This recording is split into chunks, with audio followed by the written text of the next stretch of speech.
Hello, my friend. Let me ask you something. When was the last time you truly stopped? Stopped the noise, the rushing, the endless thinking, and just breathed? We live in a world that glorifies being busy, but here's a truth I've learned over the years. Busyness doesn't equal progress, and noise doesn't equal success. Real growth, true transformation, happens in the quiet moments, in the pauses, and in the present. Today I want to talk to you about a powerful tool that has changed my life. Mindfulness. It's not just a buzzword, it's a way of living, a way of thinking that can elevate your mind and transform your life. So grab your favorite drink, find a comfortable spot, and let's dive into this together. I'll share some stories from my journey and a few lessons that might just change the way you see the world.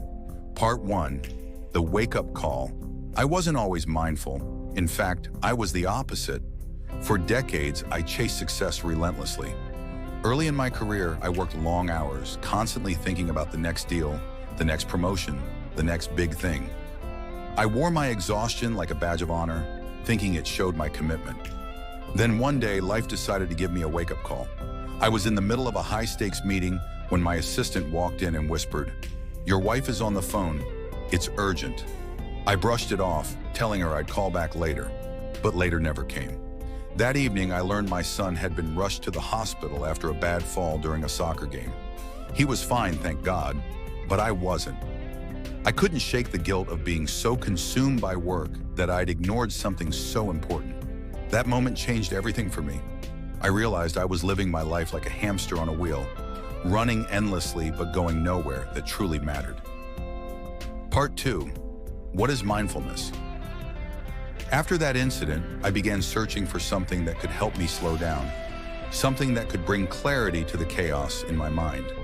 That's when I discovered mindfulness. Now you might be wondering, what exactly is mindfulness? Simply put, it's the practice of being fully present in the moment, not stuck in the past, not worrying about the future, but truly here. At first I thought it sounded too simple, maybe even trivial.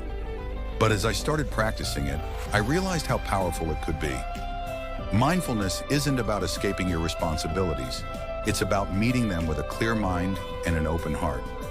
Part 3, the 3 pillars of mindfulness. Old man, let me share with you 3 pillars of mindfulness that have been game changers in my life. Awareness. Awareness is the foundation of mindfulness. It's about noticing the world around you. The way the sunlight filters through your window, the sound of birds chirping, the taste of your morning coffee. For me, awareness started with a simple exercise. Every morning before I opened my laptop or checked my phone, I'd spend 5 minutes sitting by my window, simply observing. At first it felt strange, almost uncomfortable, but over time it became my favorite part of the day. Acceptance. The second pillar is acceptance. Learning to be okay with what is. This doesn't mean giving up or settling. It means acknowledging reality without fighting it. I remember a particularly tough business deal where everything seemed to be falling apart. I kept resisting, trying to control every detail, and it only made things worse.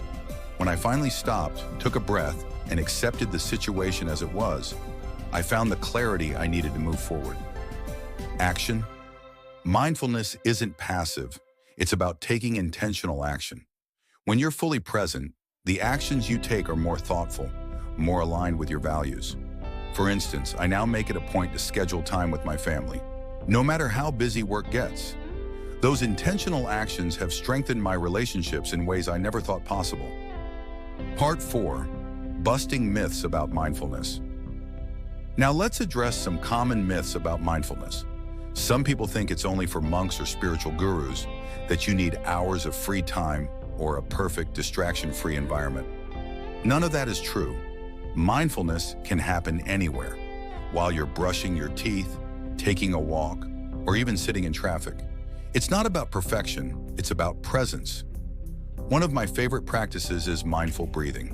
Whenever I feel overwhelmed, I pause and take 3 deep breaths. It's simple, but it works wonders in calming my mind and bringing me back to the present. Part 5, the ripple effect. The beauty of mindfulness is that it doesn't just transform your life, it impacts everyone around you. When I became more mindful, my team at work noticed. Meetings became more productive, stress levels dropped, and collaboration improved.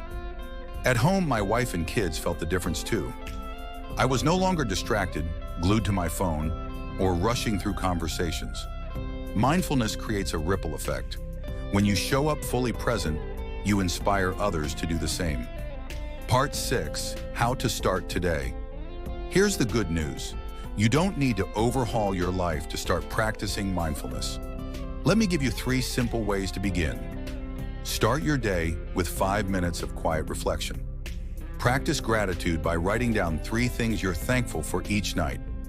Take a mindful walk. No phone, no distractions, just you and your thoughts. Small steps, taken consistently, lead to big changes. My friend, life is a precious gift. The present moment is where life happens, and mindfulness is your key to unlocking its beauty. Don't wait for the perfect time to start. Begin today. Take a deep breath, look around, and embrace the present. If this message resonated with you, share it with someone who might need it. And if you're ready to take the next step on your mindfulness journey, make sure to subscribe for more life lessons and inspiration. Thank you for spending this time with me.